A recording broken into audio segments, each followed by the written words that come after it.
Share market in Kannada ಚಾನಲ್ಗೆ ತಮಗೆಲ್ಲರಿಗೂ ಸ್ವಾಗತ. ಇವತ್ತು ಬಂದು 6 ಆಗಸ್ಟ್ 2024. ನಿಫ್ಟಿ 50ನಲ್ಲಿ ಏನಾಯಿತು, BSE ಸೆನ್ಸೆಕ್ಸ್ನಲ್ಲಿ ಏನಾಯಿತು, ನಮ್ಮ ಸ್ಟಾಕ್ ಮಾರ್ಕೆಟ್ ಅಪ್ಡೇಟ್ ನೋಡ್ಕೊಂಬರೋಣ ಬನ್ನಿ.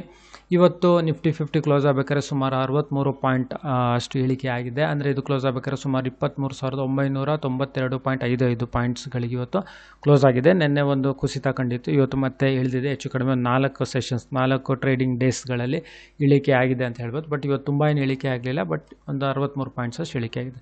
ಅದೇ ರೀತಿ BSE ಸೆನ್ಸೆಕ್ಸ್ ನೋಡೋದಾದರೆ ಸುಮಾರು 66.33 ಪಾಯಿಂಟ್ಸ್ಗಳಷ್ಟು ಇಳಿಕೆ ಆಗಿದೆ. ಅಂದರೆ ಇದು ಕ್ಲೋಸ್ ಆಗಬೇಕಾದ್ರೆ ಸುಮಾರು 78,593.07ಕ್ಕೆ ಇವತ್ತು ಕ್ಲೋಸ್ ಆಯಿತು BSE ಸೆನ್ಸೆಕ್ಸು. ದೊಡ್ಡ ಇಳಿಕೆ ಏನಲ್ಲ, ಬಟ್ ಒಂದು 4 ಟ್ರೇಡಿಂಗ್ ಡೇಸ್ನಲ್ಲಿ ಇದು ಇಳಿಕೆ ಆಗ್ತಾನೇ ಇದೆ ಇವತ್ತು ಮಾಡಿದ್ರೆ.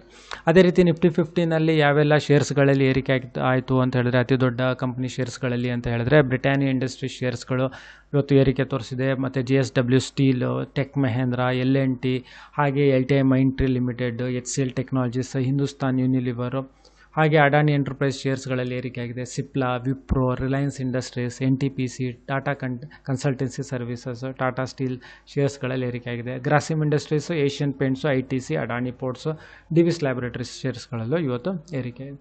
ಅದೇ ರೀತಿ ಓಲಾದು ಏನು IPO ಇತ್ತು ಇವತ್ತು ಕ್ಲೋಸ್ ಆಯಿತು 6ನೇ ತಾರೀಕು. ಇದು ಅಲಾಟ್ಮೆಂಟ್ ಯಾವಾಗ ನೀವು ನೋಡಬೇಕು ಅಂತ ಹೇಳಿದ್ರೆ 7ನೇ ತಾರೀಕು ಫೈನಲೈಸೇಷನ್ ಆಗುತ್ತೆ. ಅಂದರೆ ನಾಳೆ ಫೈನಲೈಸೇಷನ್ ಆಗುತ್ತೆ. ರೀಫಂಡ್ 8ನೇ ತಾರೀಕು ಫೈನಲೈಸೇಷನ್ ಆಗುತ್ತೆ. ಲೀಸ್ಟಿಂಗು 9ನೇ ತಾರೀಕು ಆಗುತ್ತೆ. ಸುಮಾರು 4 ಪಟ್ಟು ಅಷ್ಟು 4.25 ಟೈಮ್ಸ್ ಅಷ್ಟು ಇದಕ್ಕೆ ಸಬ್ಸ್ಕ್ರಿಪ್ಷನ್ ಅಥವಾ ಅಪ್ಲಿಕೇಶನ್ ಬಂದಿದೆ.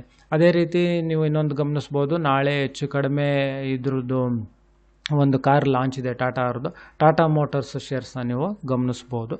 ಸೊ ಈ ವಿಡಿಯೋ ನೋಡಿದ್ದಕ್ಕೆ ತಮಗೆಲ್ಲರೂ ತುಂಬ ಧನ್ಯವಾದ. ದಯವಿಟ್ಟು ವಿಡಿಯೋನ ಲೈಕ್ ಮಾಡಿ, ಶೇರ್ ಮಾಡಿ, ಚಾನಲ್ ಸಬ್ಸ್ಕ್ರೈಬ್ ಮಾಡಿ. ತಮಗೆಲ್ಲರೂ ತುಂಬ ಧನ್ಯವಾದ.